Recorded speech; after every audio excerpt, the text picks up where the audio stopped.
Well, I grew up doing segregation, and now when I talk about it, I realize I had anything but a normal childhood.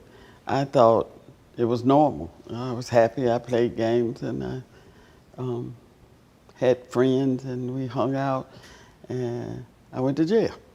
But I thought all the children were fighting for, all the children all over the world were doing the same thing that I was doing. Um, I grew up in George Washington Carver Homes, which is a housing project, and I call it my area of love, because everybody there loved me, and I loved everybody there. That no matter where you were, um, somebody was going to take care of you.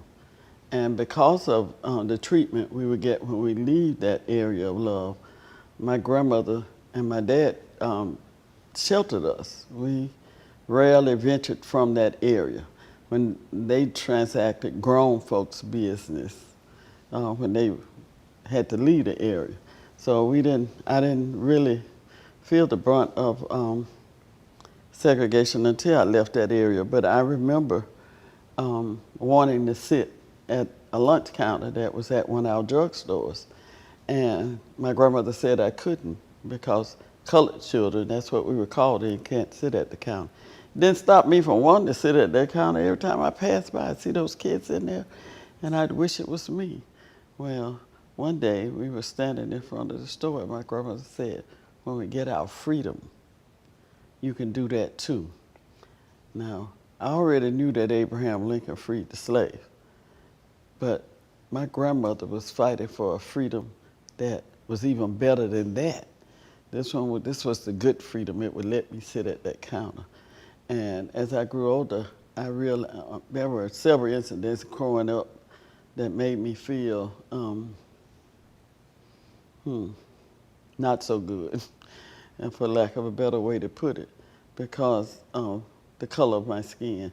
It made you really aware that blacks in the United States, colored people as we were called, didn't have a lot of rights. And that's what made me become an activist. That's a new word, we weren't called activists. To be involved, to get involved, and trying to get the freedom that Grandma and her friends were fighting for, so I could sit at that counter. My first one was maybe about 8 years old.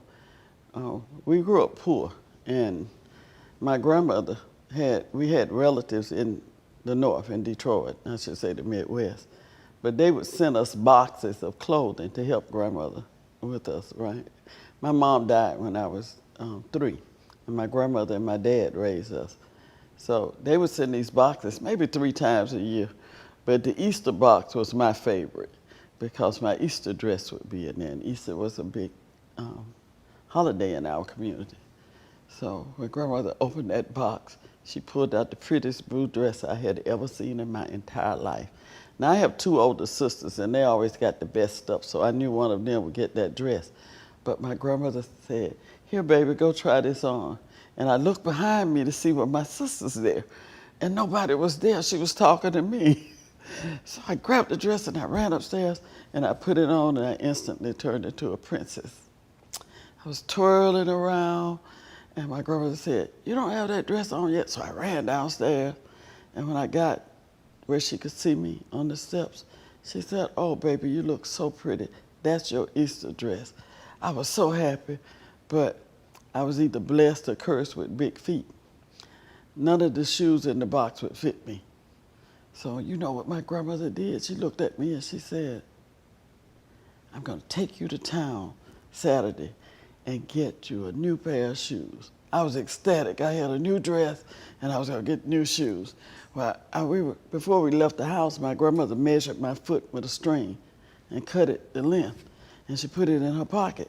So I'm skipping down the street, and the shoe store at that time, had a window on Alabama and a window on Broad. It was the only store downtown that was cattle corner, right? So when I got beside the window, I saw my shoe. You know what I'm talking about, that shoe, my shoe. So I ran into the store and I put my foot in it. And before I could settle in it, my grandmother had snatched me out of it. She was just going off. Don't you do that again. Don't you come run away from me. You stay right here beside me. And I was so embarrassed. I wanted the ground to open up. While she was chastising me, the clerk was picking up the shoes. And she found a mate to it, put them in a box, and she walked over to my grandmother in her nastiest voice, said, "Here." And my grandmother said, "Those are not her size." And she reached in her pocket and she pulled out the string. She said, "If you would get this size, I'll gladly buy them." But the lady said, "You don't understand. That little nigger put her foot in it and nobody else can buy it. You have to pay for these." So my grandmother bought those shoes. And on the way home, because I didn't get any shoes, I couldn't wear those big shoes with my new dress. I knew I had done something so wrong, really, really wrong, by putting my foot in that shoe. And I didn't understand because it was other people in there trying on shoes, right?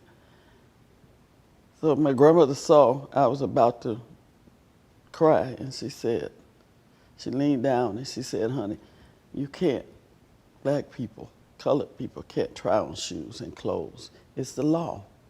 I didn't know that.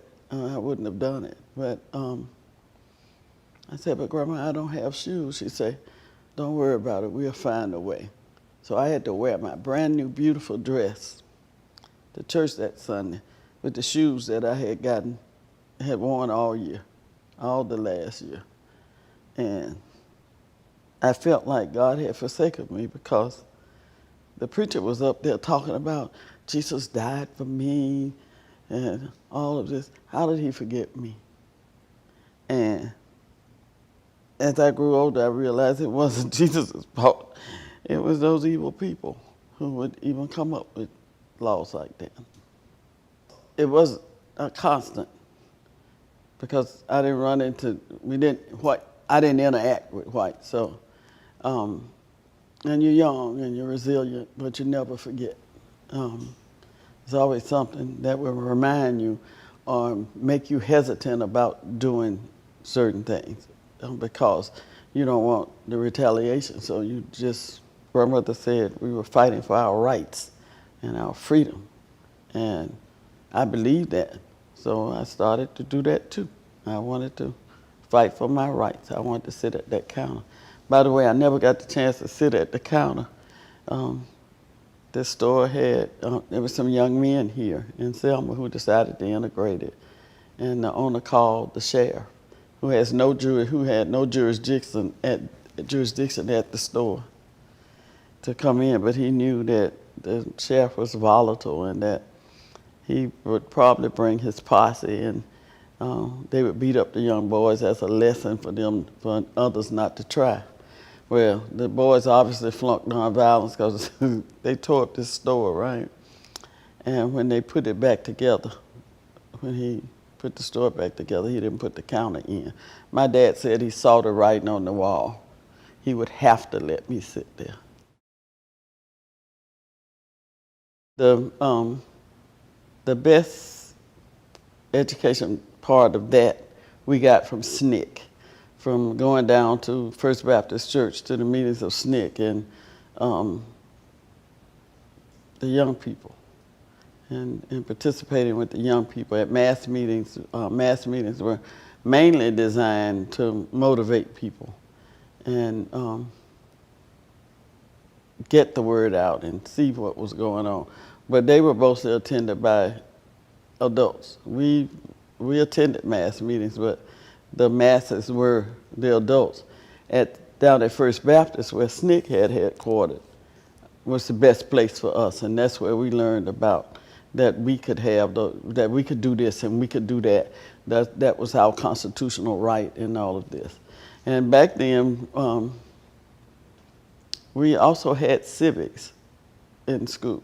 It was a subject that you had, and you learned that the Constitution was written, and you learned the laws of the land and the state, and then wonder how they made laws that excluded you when this says, but they did. Mass meetings were always packed, right? Always, and we always had a, some speaker, um, either Dr. Vivian, C.T. Vivian, Dr. Abernathy, Dr. King, and people would come, and what I liked about the mass meetings the most was the songs, and the spirit of the movement, because as a child, one of the ways to engage was to sing songs, right? And we had people like Jimmy Webb, who was as tall as we were, right? That would come and sit with us, and we make up songs, right?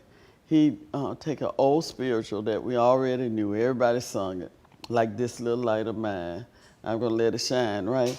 And add verses that when you say, "I'm gonna let it shine all in Montgomery at the Capitol, all in Wallace's face," we would add a verse.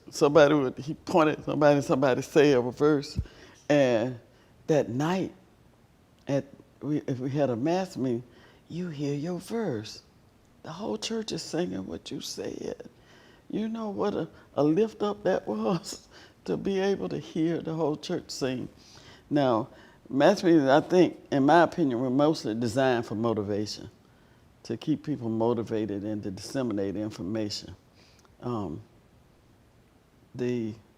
remember one time at the first mass meeting, I don't remember it, but the first mass meeting, they tell me that the sheriff's deputies and posses lined the back of the church to hear what was being said, but mostly for intimidation, and took down people's tag numbers that were there. But people didn't stop, they came anyway, and came to the mass meetings, and they would be packed to hear what was going on. People were hurting, and they were looking for that motivation and how, and guidance on how, to do things. But, the Selma movement was primarily fought by people here in Selma. If you study Dr. King's history, he never went anywhere that wasn't already organized. And Selma was no exception with the formation of the Dallas County Voters League in the early 1930s. So somebody had been working at least 30-some odd years to try for voter registration before Dr. King came. And he also never went anywhere he wasn't invited. A letter was issued from the Dallas County Voters League inviting him to Selma. And when Dr. King would come, you couldn't even get into church. I could, but because I was a kid, but you couldn't even get into church wherever he was. It was just packed. Just packed to the gills. But most of the mass meetings were like that, not just when Dr. King came, but just packed. Somebody would get up and give us a speech, a sermon, as the preachers would say, and disseminate any information they had to, and get up. There's a scene in Eyes on the Prize where Reverend Bevel, James Bevel, said he was going to walk to Montgomery, and he was going to go if he had to walk alone. How many of you want to walk with me? And the whole church stood up. So those are the kind of things that happen at mass meetings. I remember once all these preachers came from all over. It was just maybe the Monday after Bloody Sunday. And they walked in the church, and then the preachers wore the white collars and the black. All of them walked in with those collars on, man, it was amazing. We were like, oh my God. It had to be hundreds of them, because to a kid it looked like 1,000, but they were everywhere. They walked in and everybody stood up and started clapping. And then I found out later that Dr. King had asked that clergy come, people who believe in justice come to Selma. They came, oh my God, they came.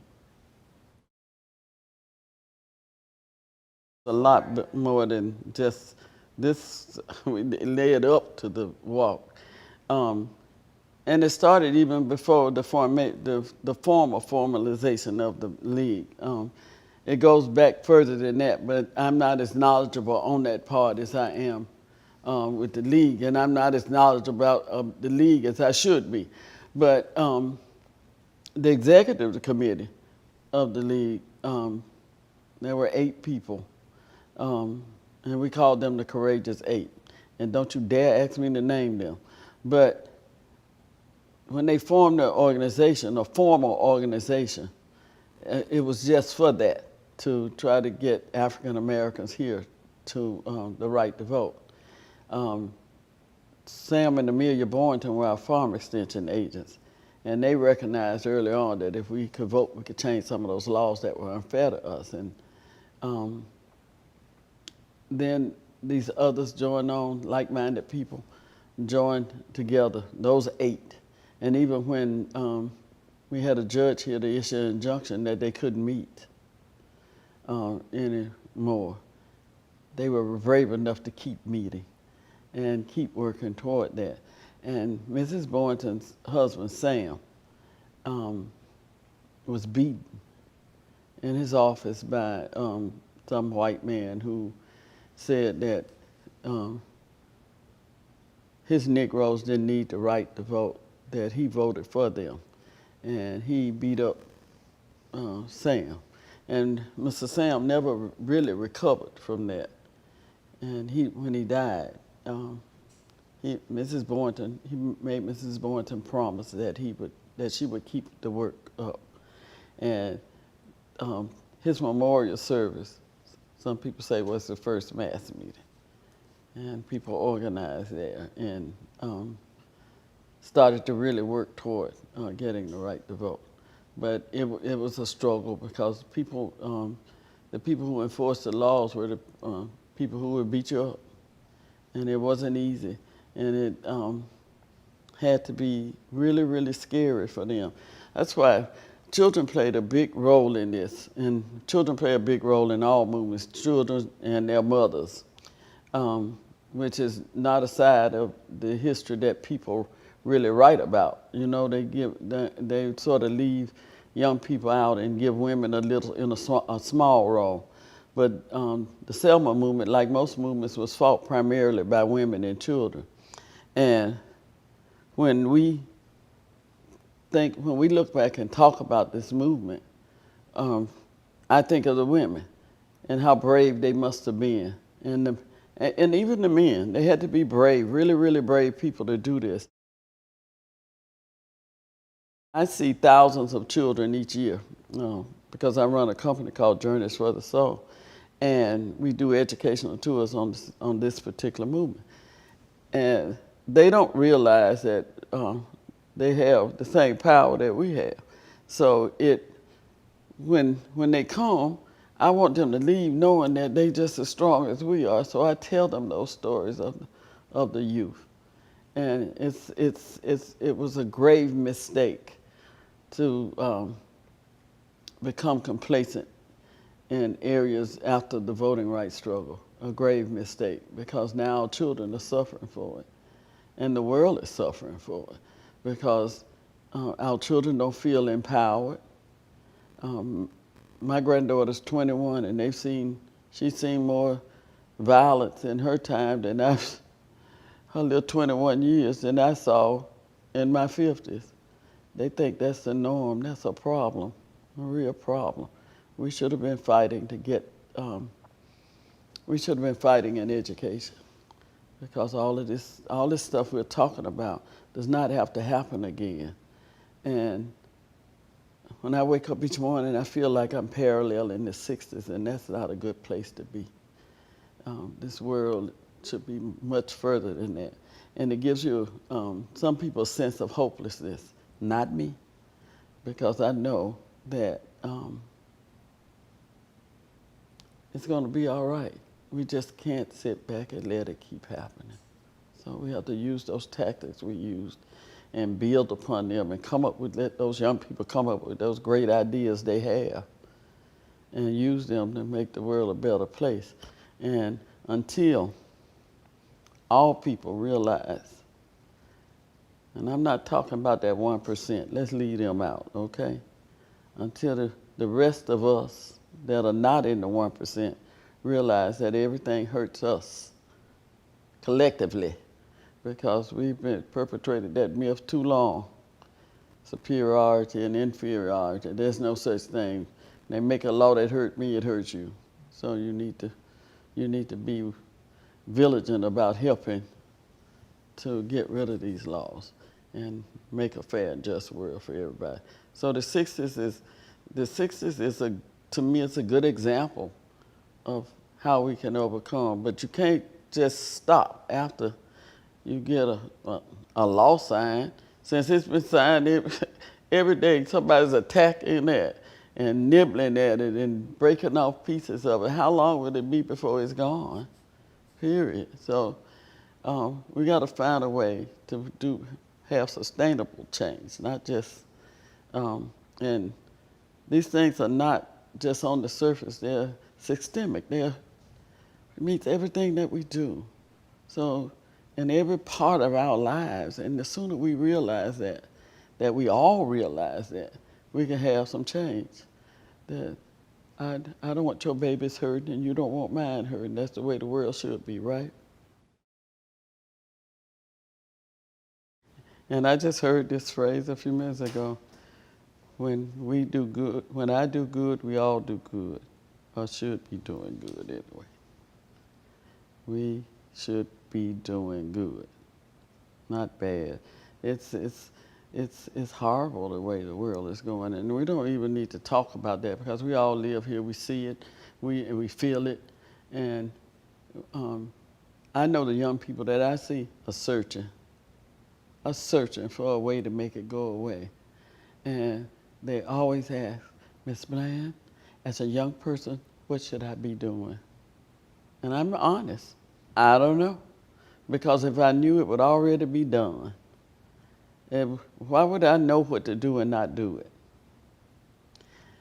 I don't know, but I do know this, that you should not be sitting idly and watching it happen. You should at least be crying loud and long until somebody hears you and throwing stuff at it. Find you some rocks and throw at it. I don't care what you throw at it. But make sure you get the attention and that it's hurting. You just shouldn't sit back and somebody's hurting you. You should be like, who the heck is they? They always make these laws. No, it's who you elect that make these crazy laws. And then we don't hold them accountable. They tell me they're going to do this, I expect it to be done. Because that one vote is all we have. And it was fought for. People died and beat for you to have that right. Not just here in Selma, all over this nation, that we're having those same issues. So, grandmother was a unique person, for lack of another word. Grandmother just didn't take anything from anybody. She would just be so upset. And my dad would say, don't send my children down there, or take my children to those mass meetings. You're gonna get them killed. My dad would go out the back door, get in his car and go to work. Grandma would push us out the front door and say, go get your freedom. And we would go.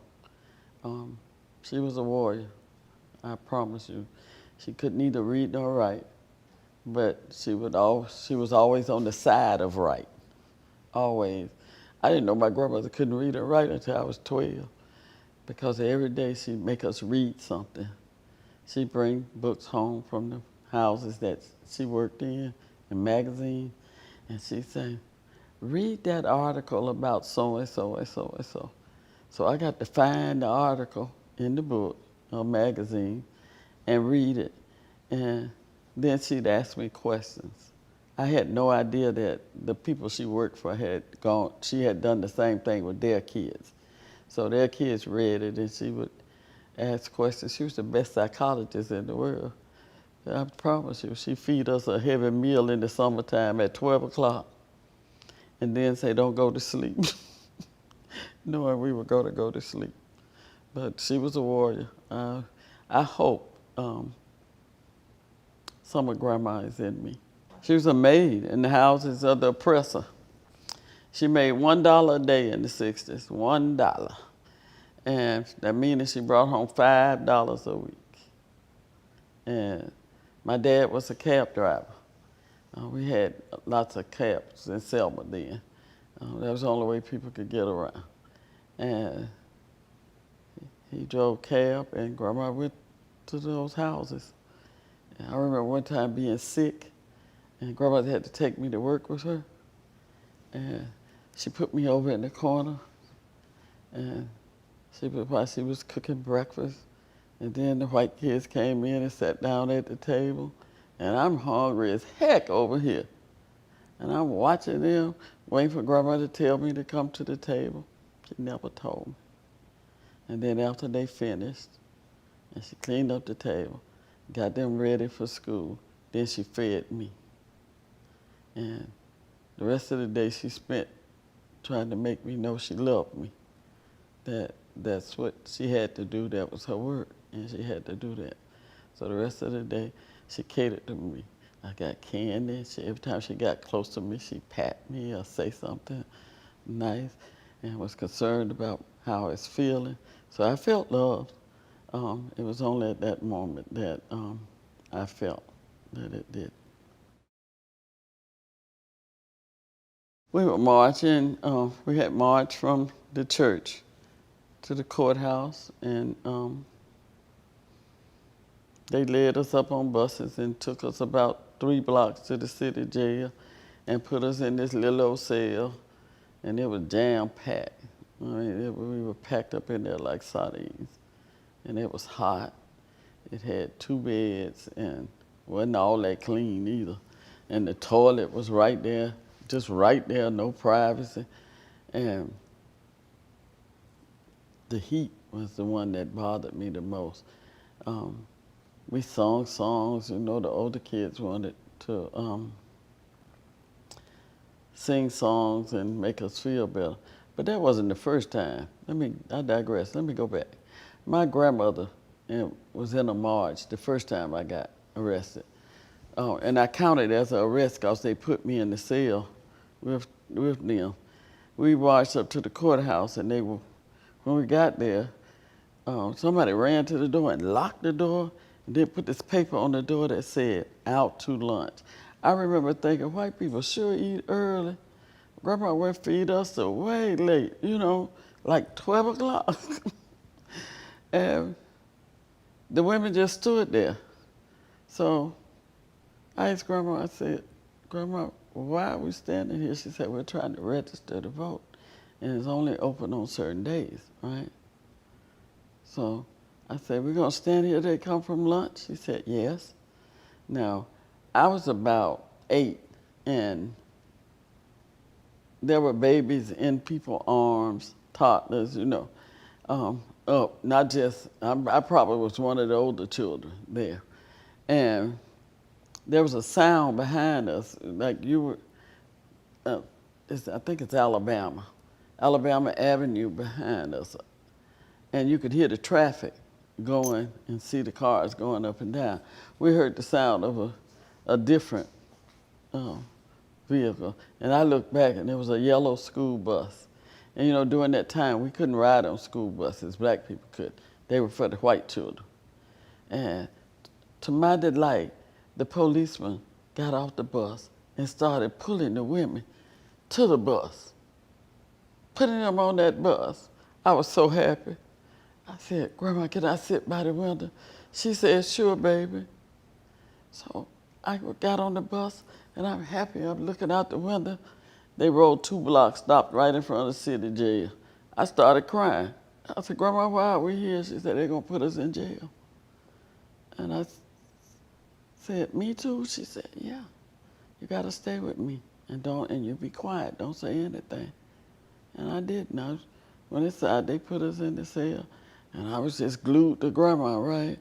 And then the baby started playing on the floor, and I got down and started playing with the baby. So that was the first time I was arrested. Some people say it was 13. I can't remember all of them, okay? But if you were there, you were arrested, so could have been. And I remember the first one, and I remember being at Camp Selma, which was a prison camp, and they kept us there 8 days. 8 days, and now that was horrible. It was not a good time. um, and then they let us out, and Camp Selma was about 5 miles out of Selma. They just let us out, so we didn't have any way to get home or anything. So we had to walk home. But we did it. We're here. Now I'm talking to you. The story goes that it was a night march, and Reverend James Orange was in jail. He had led a march of youth that day, and they arrested the youth and Reverend Orange, but they let the children go that evening. And Reverend Orange said that a state trooper came into the area where they were housed with a rope. On the end of that rope was a noose, and he threw it over the top of Reverend Orange's cell. He said he had to sit there all day with that noose in his face, knowing it may be his last day on earth. That evening they let the children out. They kept Reverend Orange. The children, it was a mass meeting being held at a church approximately 2 blocks from the jail. They ran into the church and disrupted the meeting, said you have to do something. You have to do something now, they're gonna kill him. The people in the church decided to go down to that church and walk around it down to the jail and walk around it all night long in hopes that their mere presence would save this man's life. When they left the church, they were attacked and brutally beaten. And Jimmy saw a trooper about to hit his mom and did what I would have done. He blocked it and the trooper shot him. And he died 8 days later. It was then that the leaders decided to walk from Selma to Montgomery to protest his senseless death and demand the right to vote from our then Governor George Wallace. So on March 7th, we gathered on the playground of George Washington Carver home, and led by John Lewis and Hosea Williams, came down Broad Street and over that bridge and met this wall of policemen. When the line stopped, John Lewis asked permission to pass. The policeman said there would be no march between Selma and Montgomery. You have 2 minutes to disperse and go back to your church. In 1 minute, they attacked. Now, I had never experienced violence. Marching was fun to me. I liked the spirit of the movement. I told you, the songs, the chants, being with my friends, not going to school. I liked all of that. When I crested that bridge and I could see across, I saw those policemen lined all the way across all 4 lanes. I knew we were not going to Montgomery. As I ascended further, I saw the service roads on each side were filled with policemen, some sitting on horses, some sitting on cars, some just standing, which further affirmed we were not going to Montgomery. I was too far back in the line to hear or see what was happening. I didn't need to. I knew the procedure. I knew when John and Hosea got to that line of policemen, one of them would ask permission to pass. It would be denied. And then John and Hosea would go down on their knees. And we would follow suit. One of them would say a prayer. And after prayer, we'd go back to where we started from. You to plan a new strategy or just regroup and come right back. I'm standing there waiting for the front to go down when suddenly I hear gunshots and screams. I think they're killing the people down front. Before we could turn to run, it was too late. They came in from both sides, the front and the back, and they were just beating people. Old, young, black, white, male, female. People lay everywhere bleeding, not moving as if they were dead, and you couldn't stop to help them, or you'll be beaten too. The gunshots I heard, nobody was shooting bullets on that bridge that day. It was the tear gas canisters being shot into the crowd. And you know, tear gas burns your eyes, gets in your lungs. You can't breathe, you can't see, you panic. Oftentimes you'll run right back to the same people you were running from. It seemed like it lasted an eternity. If you could outrun those men on foot, you couldn't outrun the ones on horses. They were just running the poor horses into the crowd. The horses were rearing and kicking. Bones were being broken. The last thing I remember on that bridge that day is seeing this horse and this lady. And I don't know what happened. Did the man on the horse hit her? The horse just ran over her. I do know as I sit here 54 years later, I can still hear the sound her head made when it hit that pavement. The next thing I remember, I was on this side of the bridge, in the back of a car. My head was in my sister Linda's lap, and Linda was crying. When I became fully awake, I realized what was falling on my face were not my sister's tears, it was her blood. My 14-year-old sister had been beaten and had wounds in her head that required 35 stitches. Yet on that following Tuesday, I held her hand as we followed Dr. King and Dr. Abernathy across that bridge. I'm not ashamed to tell the children that, and you, that when I crested that bridge and I saw the same scene I had seen that Sunday, I tried to go back. I didn't want any more freedom. Whatever the cost of this freedom was just too much for this 11-year-old. I couldn't go through that again. I tried to go back, but they wouldn't let me. My sisters wouldn't let me. They kept talking, trying to coax me across.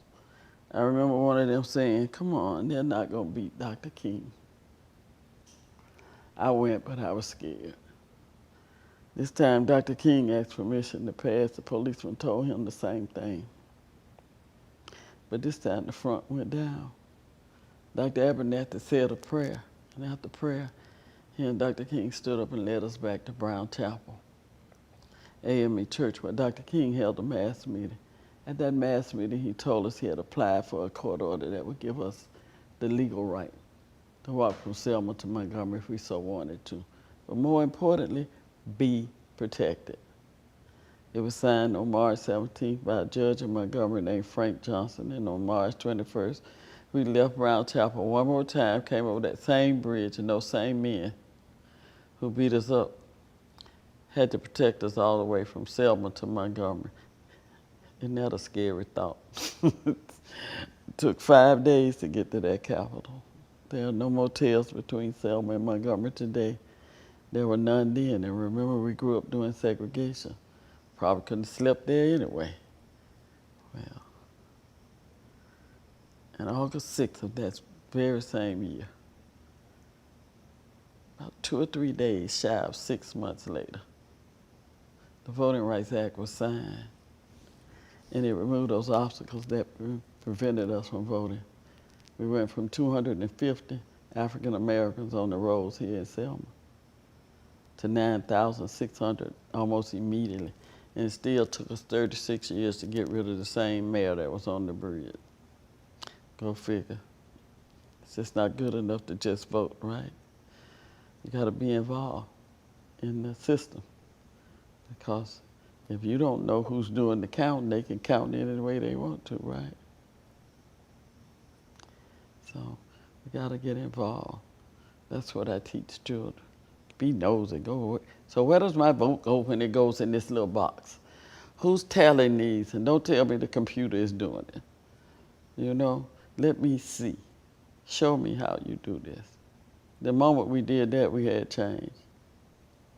The moment.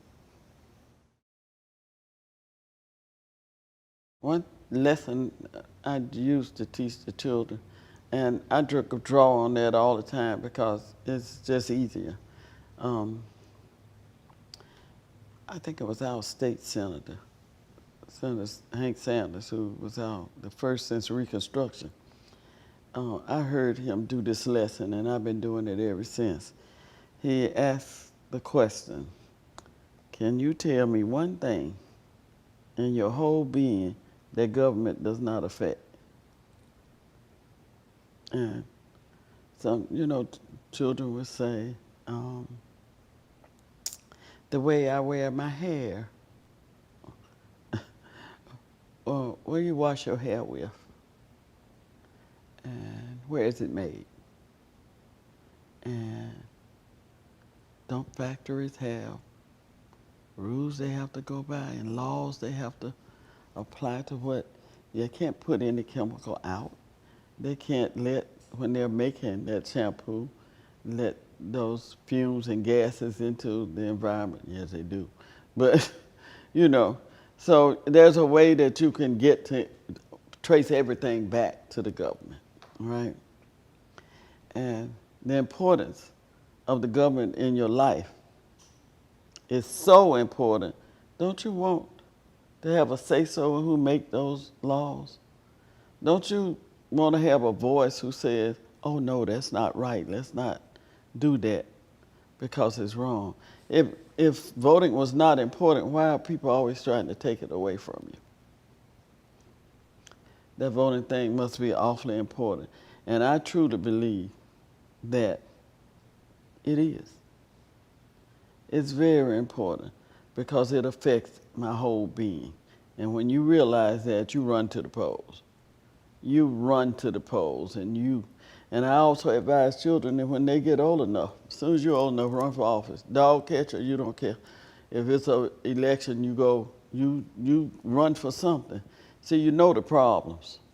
And people, particularly people my age, will tell you what's wrong, and we sit around the kitchen table and talk about what's wrong.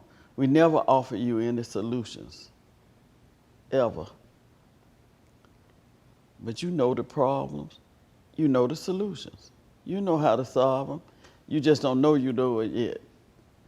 That you could make that change, and you have to realize how important voting is. And you know, particularly in the African American community, which is a good one to talk about, because I'm in there.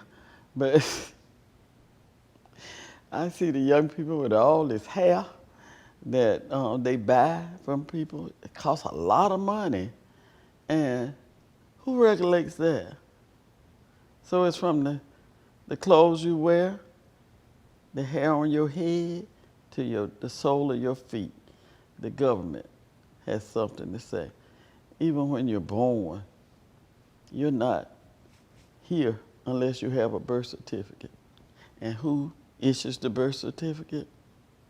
You can't even die without the government being involved. Because you're not dead till you get that what? Death certificate. So voting does that. Voting gives you an opportunity to be a part of the process and making decisions that affect you. Now, if that's not important, I don't know what is. So as soon as you're old enough, you need to be running to the polls voting. Young people are notorious. I think this last election, federal election, where we elected, well, anyway, where Hillary didn't get elected, I'll put it that way, should teach us a lot about voting. And this is real time, not something that happened in the 60s. This is now that things are happening. And young people were saying, until Bernie came along, that they didn't want to be a part of the process. That process, it was corrupt and all of this. How are you going to change it if you're not in it? You know, you can't sit over there and talk about it.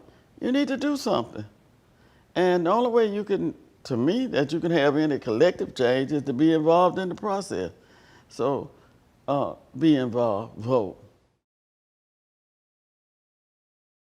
So now you can't prevent me from voting and using that vote.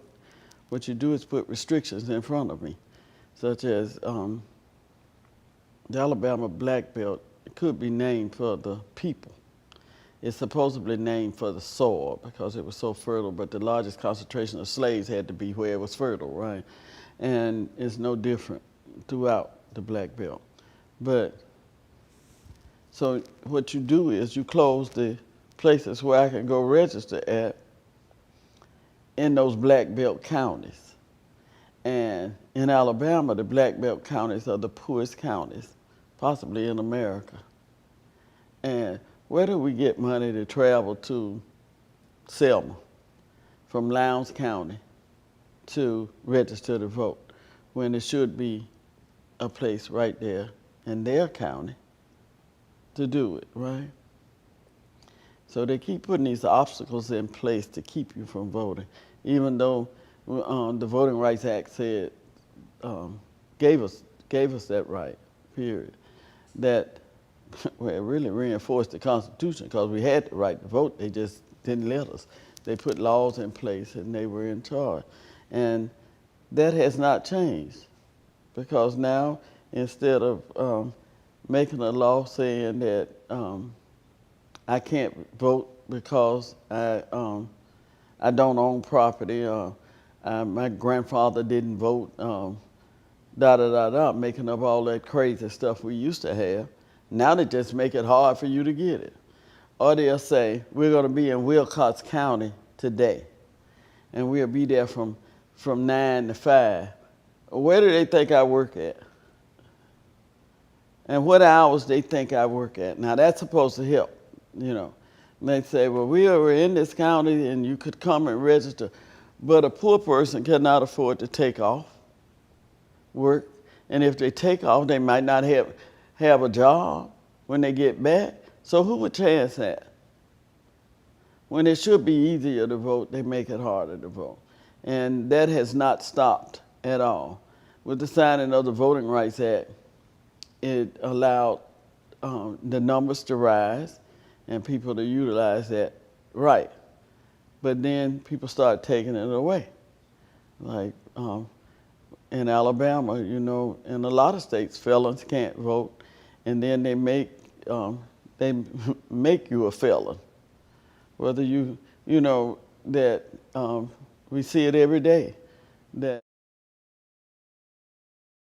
every war has to have a moral issue, right? In Birmingham, when they were fighting the war there for civil rights, the children were at the forefront. And people were outraged. They were like, can't do children like that, no matter what color they are. Can't do children like that. And I guess it touched their moral compass. Bloody Sunday did the same. And particularly since it was televised all over the world, not just the United States. People saw this. And you remember, we were in Vietnam fighting for a liberated country that didn't want to be liberated, but we were over there doing it like the United States always do. And people who looked like me were on the front lines. They were dying something like 9 to 1.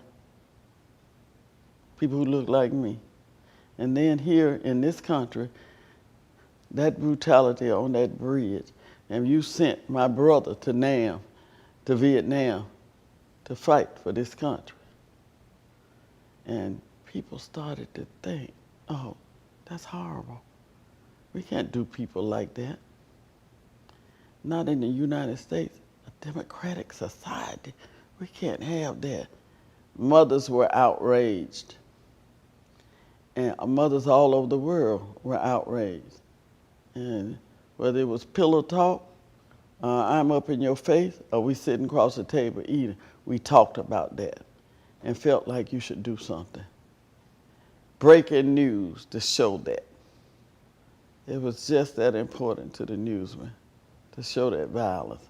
And for once, that didn't parallel today, because they don't show the violence from that side. They show the violence from our side. And forget about the people who are just over there peacefully doing what they're supposed to do. That's boring, I guess.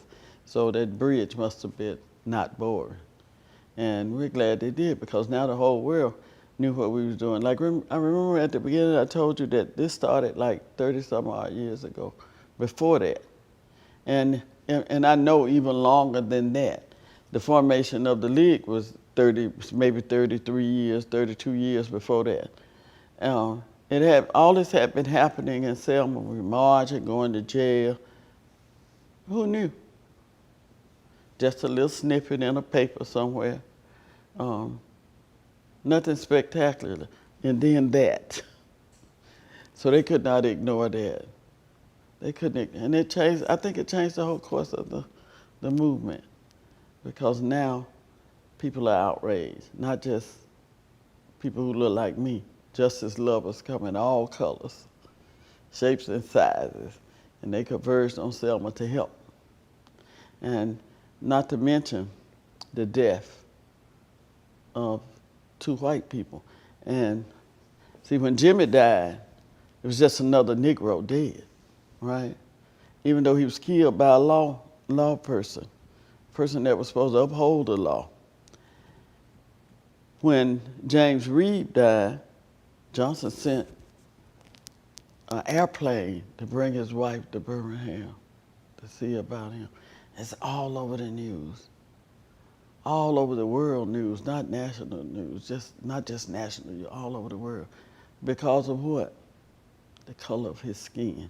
Now that's not the lesson that anything that Reverend Reed did. I'm grateful that he came. I'm sorry that his life was taken because of his desire to do what was right. But it took the death of that white man to get the attention. It wasn't just Bloody Sunday, it was the death of those white people who didn't have to come, but they knew it was the right thing to do, and they came. And then the death of a white woman, Viola Liuzzo. Mrs. Liuzzo stayed in the Jackson's home, and we had adjoining apartments. And we used to follow her like ducks because she always had candy. And when she died, it hurt because we knew her personally. Why would somebody shoot this woman? Where does this hate come from? She wasn't doing anything. She was just transporting marches back from Montgomery. She gets shot. Then it's all over the news again. This white woman got shot. When Jimmy died, there was nothing. It took those deaths also, not just them beating Negroes on the bridge. It took the deaths of those people, those white people, to cause that awareness. James Reed was a Unitarian minister from Boston.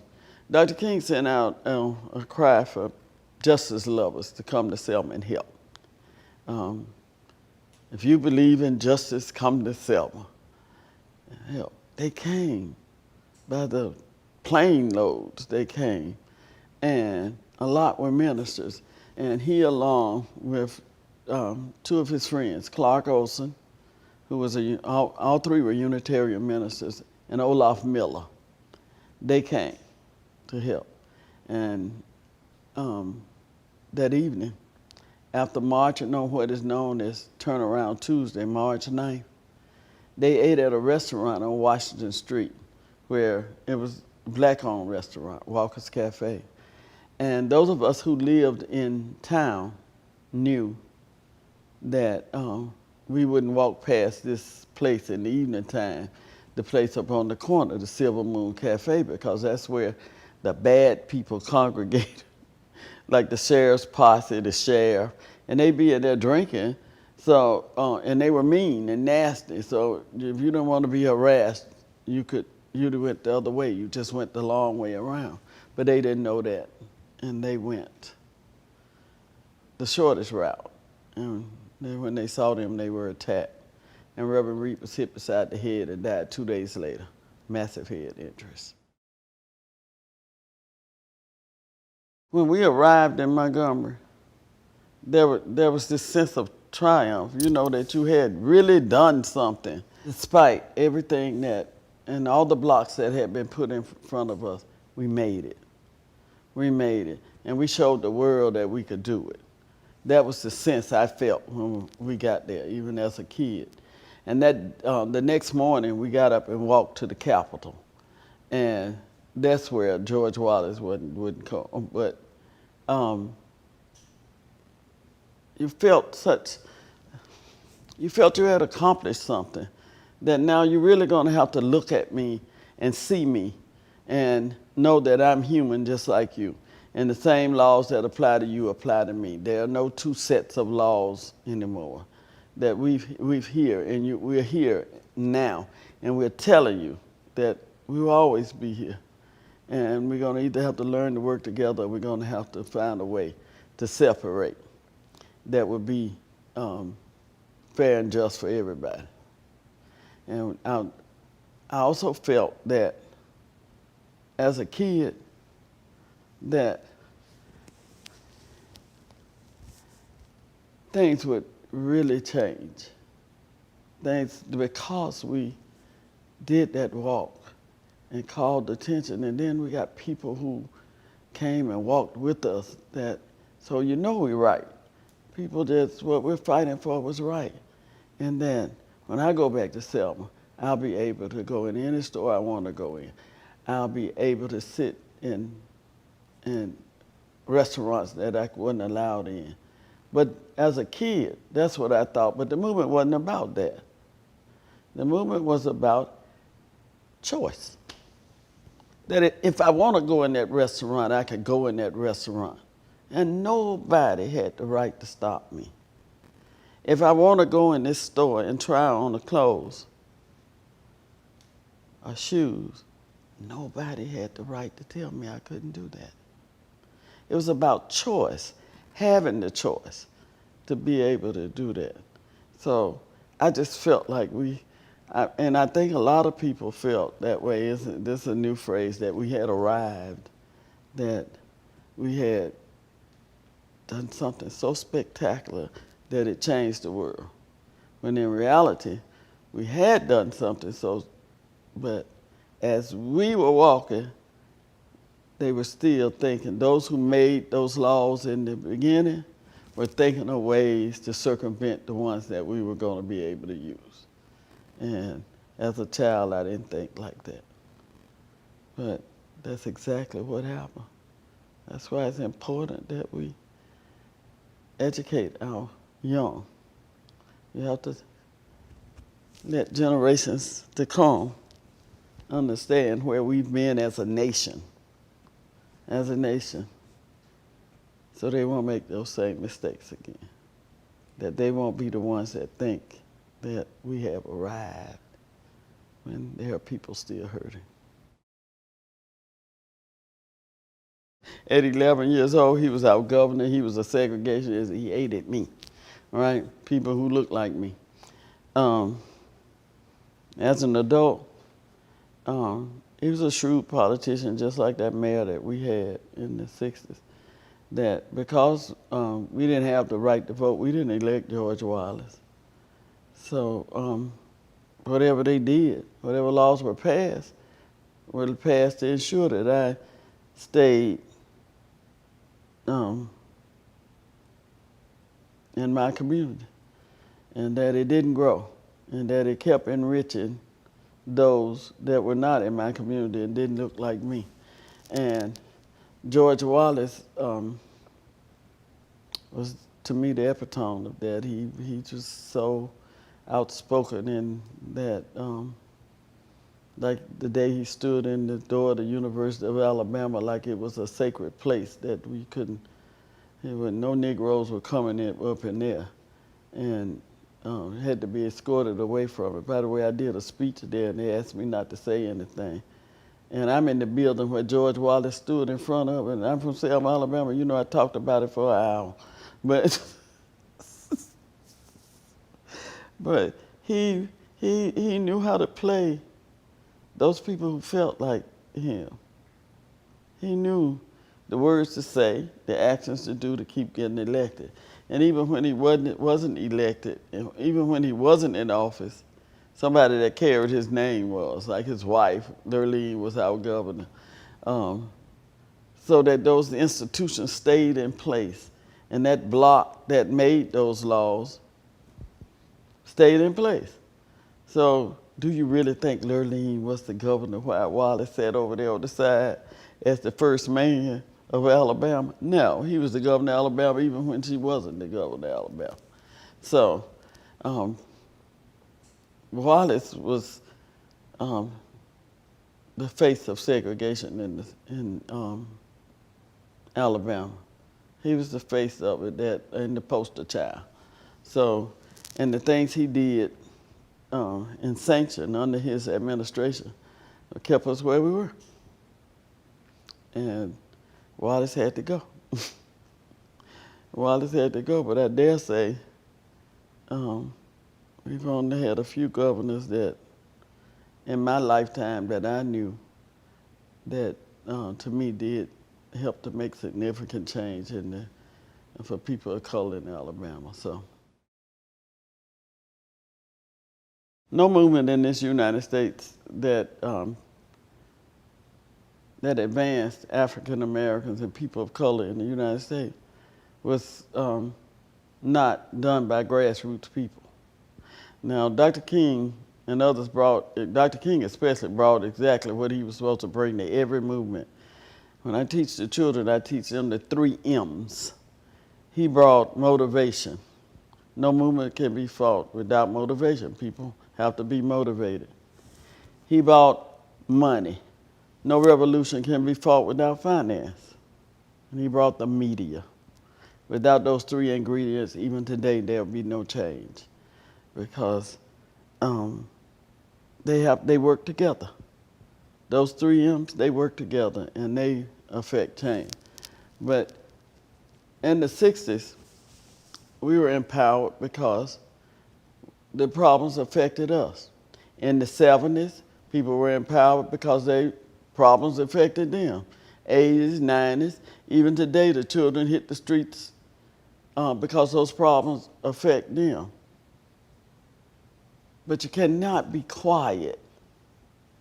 You cannot be quiet. You can't sit and wait for others to make things happen, or to think that the person you voted for is going to make this sweeping change without you saying anything or doing anything. It's a work together thing. It's not wait for you to do it. Not to mention, if you don't tell me what I need to do, what you want me to do, that will make your life better, how the heck am I going to know? That's why I have no problems when I vote for a person going to their office and getting up on their desk, pointing my fingers, because my vote is just that important, because I elected you. My vote elected you. And you promised me that you would do this. And what we don't do today is realize the power that we have, particularly young people. You got all these organizing tools right at your hand. When I was growing up, we had to have flyers that were printed on a machine that did this. You don't even use flyers anymore. You just do this. Hit it, and you could organize 1 million people right in one place, because it could go to just that many. Organize around an issue. Put it on the table. Get that think tank together. How we going to do this? And get up and do it. It's as simple as that. You have the power. You have the numbers. Enough people, me standing on a mountain shouting is not going to cause any attention for anything. But if I got you with me, and you bring your best friend, and you know your best friend is not really your best friend because she got another best friend, and then she can't go anywhere without her boyfriend, before you know it, we got an army of people. An army, that's called organizing. All you got to do is talk to people, and we'll find that common ground and that thing that bothers us the most, and then we start to fight for it. And we talk to others about it. And before you know it, about 100,000 people feel the same way you do, and you didn't know it because you never talked to anybody about it. And if they holler loud and long, because you can't just get hit it and quit it. You gotta be out there. If it's wrong, forever be out there until it's gone, because that's the only way you're gonna have change. As long as you got breath in your body, you got power. That's as simple as that. I'm an old school grandma. Get up off your behind and do something. Do something. Learn where we be and then take us where we need to go. It's as simple as that. If we made all the change, if the rights that we wear, that the young people wear so arrogantly today, and you should, young people, because we loved you and we fought for you because we didn't want you to have to do this. You wear so arrogantly today. Were hard fought for. Nothing was given. People fought for every right that you have.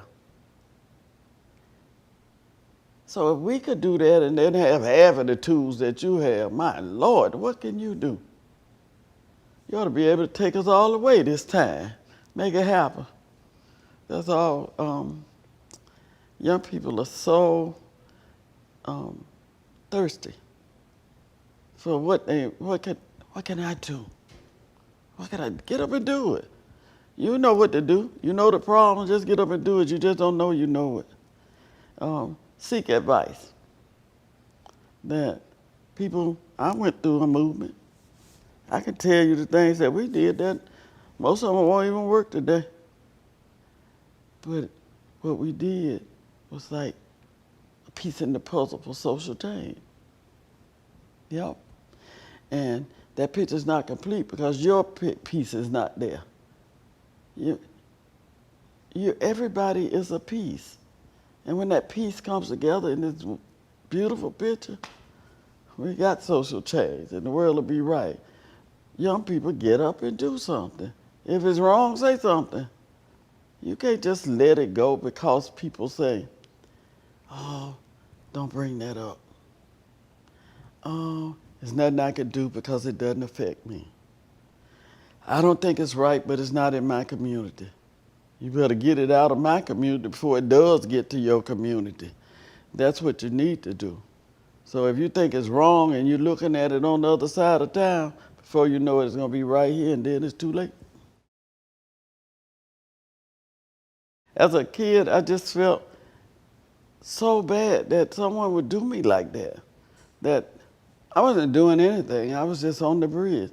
In fact, I just got in the line because I love marching. They were going on a march. I didn't know that. They were marching the first leg to Montgomery, which would have been about 10 miles. I didn't know that. I just went on this march. And then it was affirmed when I saw the police that we weren't going anywhere. So we wasn't doing anything. We were just standing there and waiting to kneel and pray and then get up. And we can't pray. And people just start beating you and tear gassing you and running horses over you. I've never been so scared in my entire life. And I'm a kid. And I was not the young, there were people there younger than me, I know, that didn't understand. We didn't understand that brutality.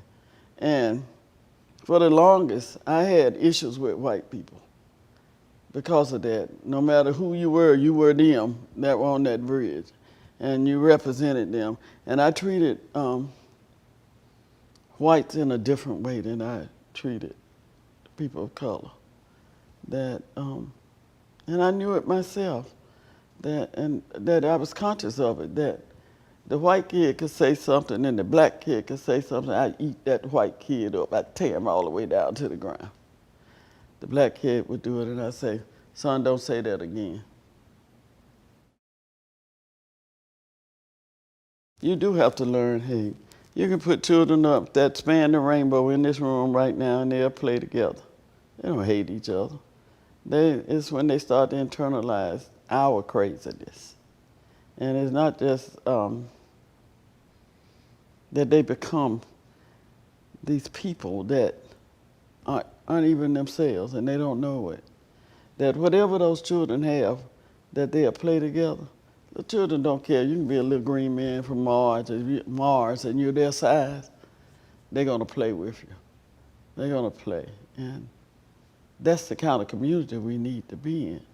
I think, though, that a lot of this superiority and inferiority comes from is perpetrated by our educational system. That our children learn white European history from the day they start school until they get out of public schools, right? So what did people of color do in these United States? What did we do? You know, and how does a child build self-worth when people who look like them didn't do a darn thing? That all the people who made any accomplishments were white people. That's an issue. That's a real issue in our communities. And we talked about Black History Month, where the teachers would tell you they only did one day. When you got a whole month to celebrate blackness, 28 days, the shortest days in the year. And then the curriculums and the way that the school system is set up does not allow you even those lousy 28 days. If you ask any, most teachers will say, oh, we wrote an essay. Oh no, we had a program. We had an assembly where we did, and then that's it. You go back to that same textbook. The battle, our next battle after getting the right to vote should have been in education. That's my opinion. Should have been in education so it could be inclusive. I used to ask black children, how many people in your history book look like you? And they would say, oh, one page or 2 pages. And then there's some would say, oh, we had a whole chapter and be happy about it. Was I not here when people of color not here when Columbus got lost and found America? People of color were here and living well without him. Taught them how to live here. Where did we go wrong at? It wasn't us. Grandma would say it was them. Nothing changes. I should say nothing changes because that defeats the purpose of a struggle. A lot changes, it's just that we had so far to go. Now, what people do sometimes is once they make an accomplishment, such as getting the right to vote, they feel like everything else comes with it. And then they try to live in a world that's still not ready, that has no place for them, right? And thus the nostalgia, we look back and we say, well, we're not there, we're here, and this is a good period. When in reality, you stopped struggling, but the people who effectively had us where we were are working against us still. That's nonstop, but we stopped working. And by the time we realize it, it's too late because the laws are in place. People are enforcing those laws. It's too late because you sat back and said, I've arrived. The struggle is real. And it seems it's never ending, but I know there's an end. I know there's an end. If I didn't, it would be useless to struggle.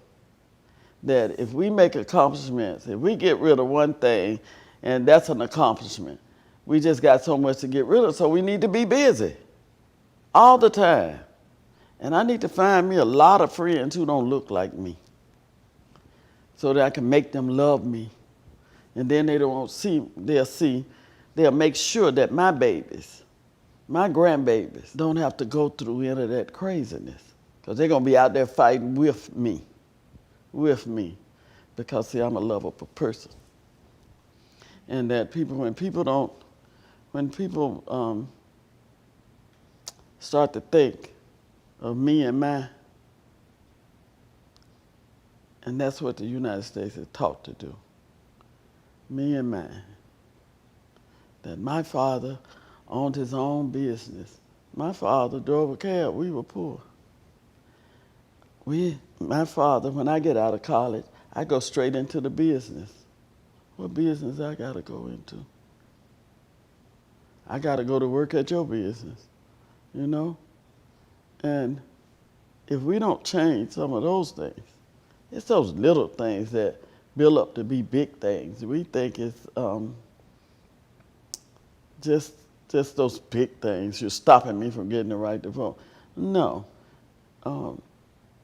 It goes through every part of your life, everything that touches you. That how can people not see that? I don't understand. Struggle is real.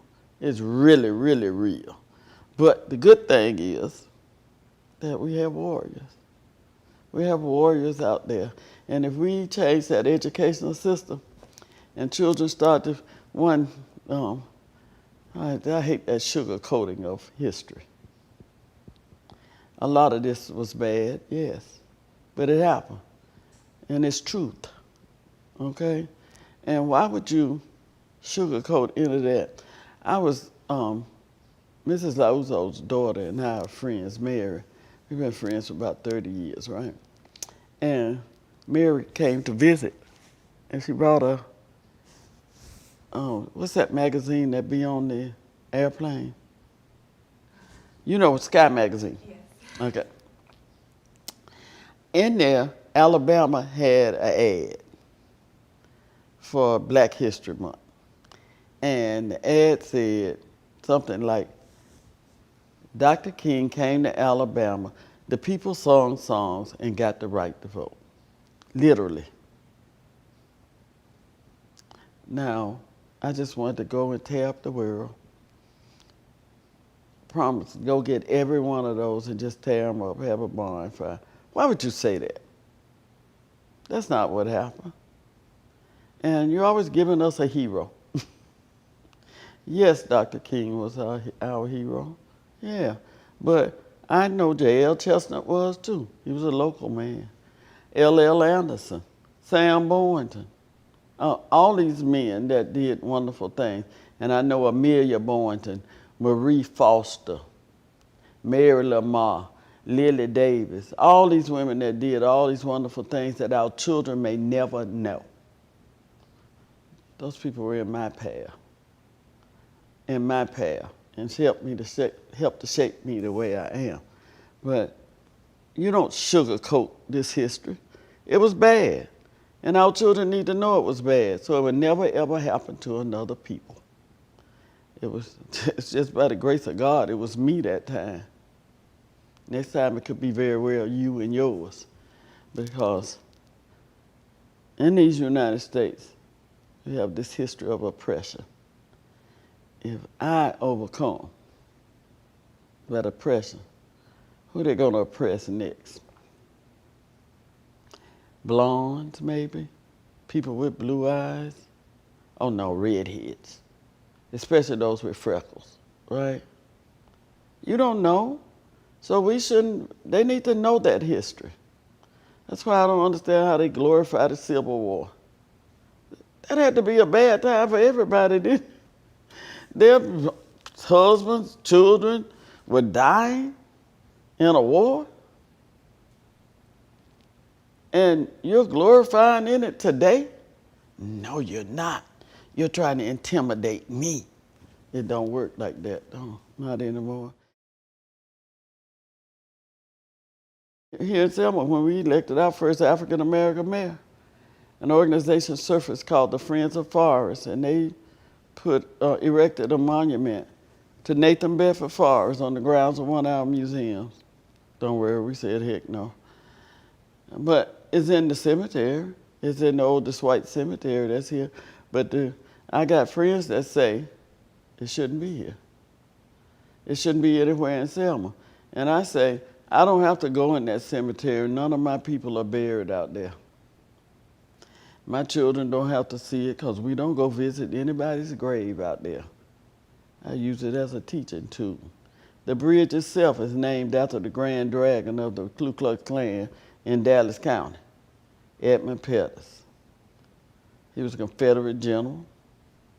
He was a state senator. And he was a member of the Ku Klux Klan. And there are people here that want to change the name. Now, I'm against that. Let me tell you why I'm against that. What else does Selma have besides the Edmund Pettus Bridge, right? To draw people here. We only have tourism, right? And if you change the name of the bridge, it doesn't change hearts. In fact, it may harden hearts.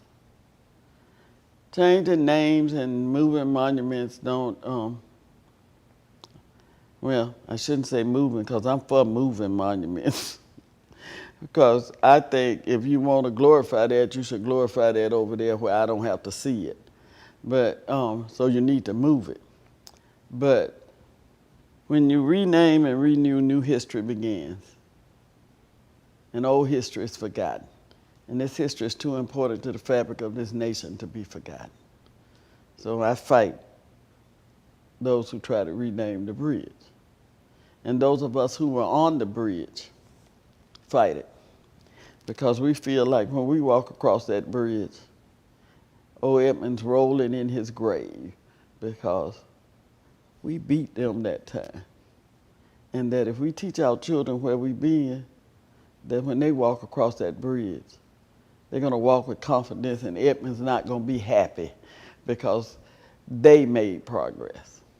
Teach our children who they are.